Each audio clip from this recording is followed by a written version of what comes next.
Hello అందరికీ, అందరు ఎలా ఉన్నారు? నేనైతే చాలా బాగున్నాను. ఈ వీడియోలో మీ అందరికీ మా టెంపుల్ గురించి ఎన్నో ఆసక్తికరమైన విషయాలైతే షేర్ చేసుకుందాం అనుకుంటున్నాను. మా టెంపుల్ని 2017లో నిర్మించాము. ఎన్నో ఒడిదుడుకుల్ని, ఎన్నో ఆటుపోటుల్ని ఎదుర్కొని నిర్మించడం జరిగింది. ఎంతమంది ఇబ్బంది పెట్టినా కూడా ఆలయ నిర్మాణం ఆగకుండా కట్టడం ఆ తల్లి జరిపించుకెళ్ళింది. ఈ సంవత్సరం 2025లో మా టెంపుల్లో అమ్మవారికి తొలిసారిగా కళ్యాణం చేద్దామని సంకల్పించాము. మా వంశంలో అమ్మవారు స్వయంభూగా శివలింగాలతో ఉద్భవించడం జరిగింది. ఆమె పేరే శివగులకమ్మ. మా పూర్వీకులంతా కూడా ఈ అమ్మవారిని కొలవడం జరిగింది. ఆ తల్లి శ్రీరామనవమి రోజున స్వయంభూగా భూమి నుంచి ఉద్భవించడం జరిగింది. ఈ వంశంలో మేము 5వ తరం వాళ్ళము. ఆ తల్లికి మేము తొలిసారిగా మా గుడిలో కళ్యాణం చేయాలని సంకల్పించాము. కళ్యాణం అంటేనే ముందుగా గుర్తుకొచ్చేది పసుపు కొట్టడం. మా మమ్మీ ముందుగా కొబ్బరికాయను కొట్టి పూజని ప్రారంభించారు. గుడి పక్కనే సుబ్రహ్మణ్యేశ్వర స్వామివారి పుట్ట కూడా ఉంది. స్వామివారి ఆశీస్సులతో ముందుగా పసుపుతో వినాయకుడిని చేసి రోలికి కంకణాలు కట్టి తాంబూలాలు పెట్టుకొని ముత్తైదులు అందరితో కలిసి సూర్య భగవాను పంచభూతాలు ఆశీస్సులతో పసుపు కొట్టడం ప్రారంభించాము. ఇలా అమ్మవారి కళ్యాణం చేసే భాగ్యం మాకు దక్కడం ఎంతో సంతోషంగా ఉంది. మా మమ్మీ డాడీ అయితే ముందుగా పసుపు కొమ్ములు అయితే వేసి పసుపు కొట్టడం ప్రారంభించారు. తర్వాత ఒకరు వచ్చిన భక్తులందరూ కూడా పసుపు కొట్టడం ప్రారంభించారు. హరిద్ర సర్వకామద. హరిద్ర అంటే పసుపు. కోరికలను తీర్చే గొప్ప వస్తువుగా దాన్ని మంత్రశాస్త్రం చెబుతుంది. మంగళప్రద అని మరొక గొప్ప పురాణం. మంగళం కలిగించేది, కోరికలు తీర్చేది హరిద్ర. శుభకార్యాన్ని మంగళం కోసం చేస్తాము. ఆ కొట్టే పసుపుతో వినాయకుడిని చేసి ఏ పనులన్నా ప్రారంభం చేయాలి. అసలు పసుపు కొట్టకుండా ఏ పనులు కూడా మొదలు పెట్టకూడదు. ఎందుకంటే ముందుగా విఘ్నం లేకుండా చేస్తుంది.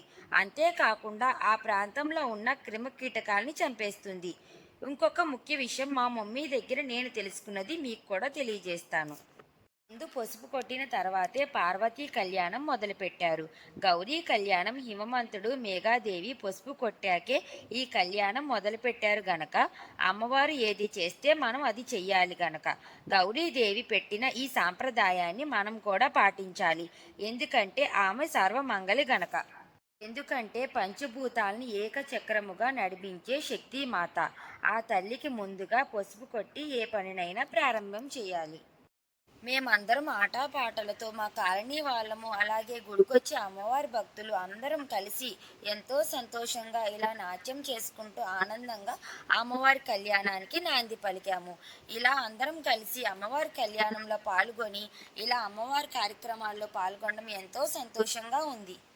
నా ఆనందాన్ని అయితే మాటల్లో చెప్పలేకపోతున్నారు. చూస్తున్నారుగా మీరు కూడా ఎంత సంతోషంగా అయితే ఇలాగా అమ్మవారి కార్యక్రమంలో అందరూ పాల్గొని చిన్నపిల్లల నుంచి పెద్దవాళ్ళ వరకు ఇలా పాల్గొని మనకి తెలియని దైవ విషయాలు ఎన్నో తెలుసుకుంటూ అమ్మవారి కార్యక్రమాలను అయితే ఇలా ముందుకు కొనసాగించాము.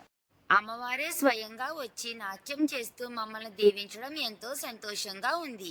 ఇక్కడ చూస్తున్నారా మీరు, కొంతమంది భక్తులైతే శివయ్య తరపు, కొంతమంది భక్తులైతే అమ్మవారి తరపు 2 భాగాలుగా వారి సంతోషం కోసం అయితే ఇలా డివైడ్ అయ్యి అమ్మవారి తరపున వాళ్ళు గెలుస్తారా, అలాగే అయ్యవారి తరపున భక్తులు గెలుస్తారా అని ఇలా పోటీగా అయితే పసుపు కొట్టడం జరుగుతుంది. ఫైనల్గా ఏం జరుగుతుందో చూద్దామా? మీలో ఎంతమందికి ఇలా పసుపు కొట్టే కార్యక్రమంలో పాల్గొనటం ఇష్టమో నా కామెంట్ సెక్షన్లో కామెంట్ చేయండి. శివయ్య తరపున అందరూ కూడా అమ్మవారి తరపున భక్తుల్ని కొట్టనివ్వకుండా స్పీడ్గా అయితే కొట్టేస్తున్నారు. కానీ అమ్మవారి తరపున మా మమ్మీ అయితే కనుక ఇంకా స్పీడ్గా వాళ్ళకి చనివ్వకుండా కూడా కొట్టడం స్టార్ట్ చేశారు. చూడండి.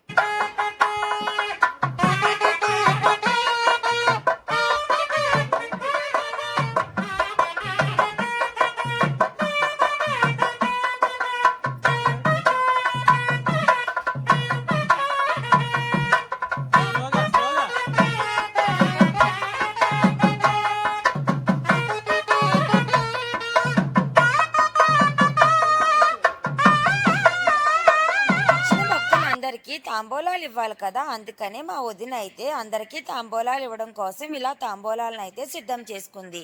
మమ్మీను వదిన అయితే గుళ్ళో అమ్మవార్లందరికీ ముందుగా తాంబూలం పెట్టి తర్వాత వచ్చిన భక్తులందరికీ కూడా తాంబూలం ఇవ్వడం జరుగుతుంది.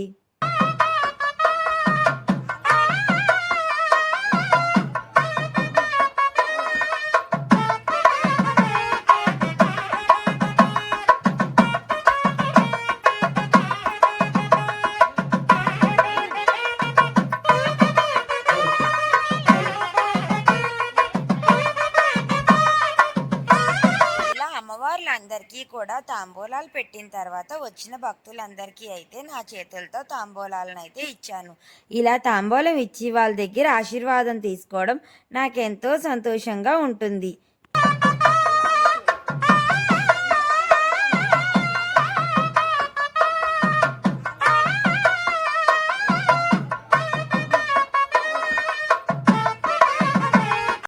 పసుపు కొట్టిన తర్వాతనే ఏ పనినైనా చెయ్యాలి గనక మేము పచ్చని పందిరి వేయడం కోసం ముందుగా రాటాని పాటడానికి సన్నాహాలు సిద్ధం చేశాము. పంచపల్లవాలు అని చెప్పబడిన మర్రె, నేరేడు, మామిడి, చువ్వి, రావి ఈ 5 చెట్ల ఆకుల్ని తీసుకొచ్చాము. ఈ 5 చెట్ల ఆకులు వీటి విశిష్టలను చూస్తే మంది జంబోద్వీపం. జంబోద్వీపం అనగా జంబో ఫలం అంటే నేరేడు. మర్రె చెట్టు శ్రీ మహావిష్ణువు వటపత్రంలో సేవిస్తాడు. చువ్వి, రావి చెట్లు కూడా వృషీశ్వర్లకు నిలవు. మామిడి చుతపత్రం సర్వ శుభ కార్యక్రమాలకు అనువైనది. ఈ 5 చెట్లు ఆకుల్ని తీసుకొచ్చి రాటాకి కట్టి తాటాకుతో అలంకరించిన తర్వాత గొయ్యి తీసి ఆ గోతిలో ఆవు పాలు గోపంచకంతో శుద్ధి చేసిన తర్వాత పసుపు కుంకం నవధాన్యాలను వేసి రాటాని పాతడం జరిగింది.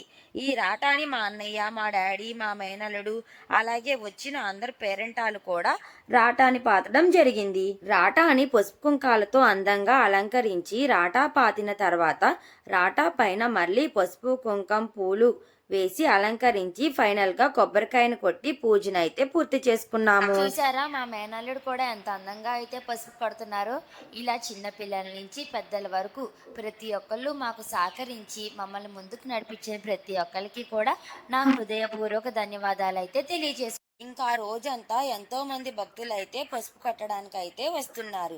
మరి అమ్మవారికి అయ్యవారికి కళ్యాణం అంటే అందరి భక్తులు చేపడాలి కదా, అందరికీ పుణ్యాన్ని అందించాలి కదా. అందుకని ఆ రోజంతా కూడా ఇలా పసుపు కొట్టడంతోనే జరిగింది. పసుపు కొట్టే రోజున మా మమ్మీ అయితే ఉదయాన్నే లెగిసి సలివిడి, వడపప్పు, పానకం, పులిహారని అయితే నైవేద్యంగా చేసి అమ్మవారికి పెట్టారు.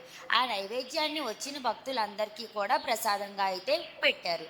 ఒక పక్కన కొట్టిన పసుపు కొట్టినట్టుగానే తీస్తూ ఉండగా ఇంకా భక్తులైతే వచ్చి అమ్మవారికి పసుపు కొట్టడం అయితే జరుగుతుంది.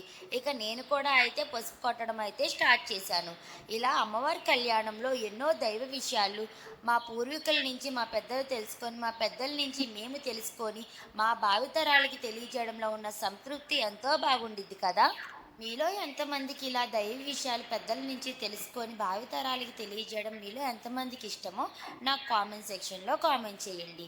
ఇక్కడైతే ఫైనల్గా శివయ్య భక్తులు, అమ్మవారి భక్తులు ఆటపాటలతో ఎన్నో పాటలు పాడుకుంటూ ఇలా పసుపు కొట్టడం కార్యక్రమం అయితే పూర్తి చేశారు. ఈ కొట్టిన పసుపుని మేము ఏం చేసాం, దీన్ని ఎలా ఉపయోగించాం అనేది నెక్స్ట్ వీడియోలో అయితే నేను మీ అందరితో షేర్ చేసుకుంటాను. కళ్యాణం అంటేనే ముందుగా కావాల్సింది కళ్యాణ విగ్రహాలు. ఆ కళ్యాణ విగ్రహాలు తీసుకొచ్చేటప్పుడు ఎన్నో ఆశ్చర్యం కలిగించే సంఘటనలు అయితే జరిగినవి. అవన్నీ కూడా విగ్రహాలను ఎలా తీసుకొచ్చామో ఆ వీడియోలో అయితే మీతో అందరితో షేర్ చేసుకుంటాను. ఫైనల్గా మా మమ్మీ వాళ్ళు శివగులకమ్మ తల్లి మాలధారణ అయితే వేసుకొని ఆ 9 రోజులు కూడా అమ్మవారికి దీక్ష తీసుకొని పూజనైతే ఎంతో దివ్యజంగా అయితే పూర్తి చేసుకున్నాము. జై గులకమ్మ తల్లి, జై జై గులకమ్మ తల్లి.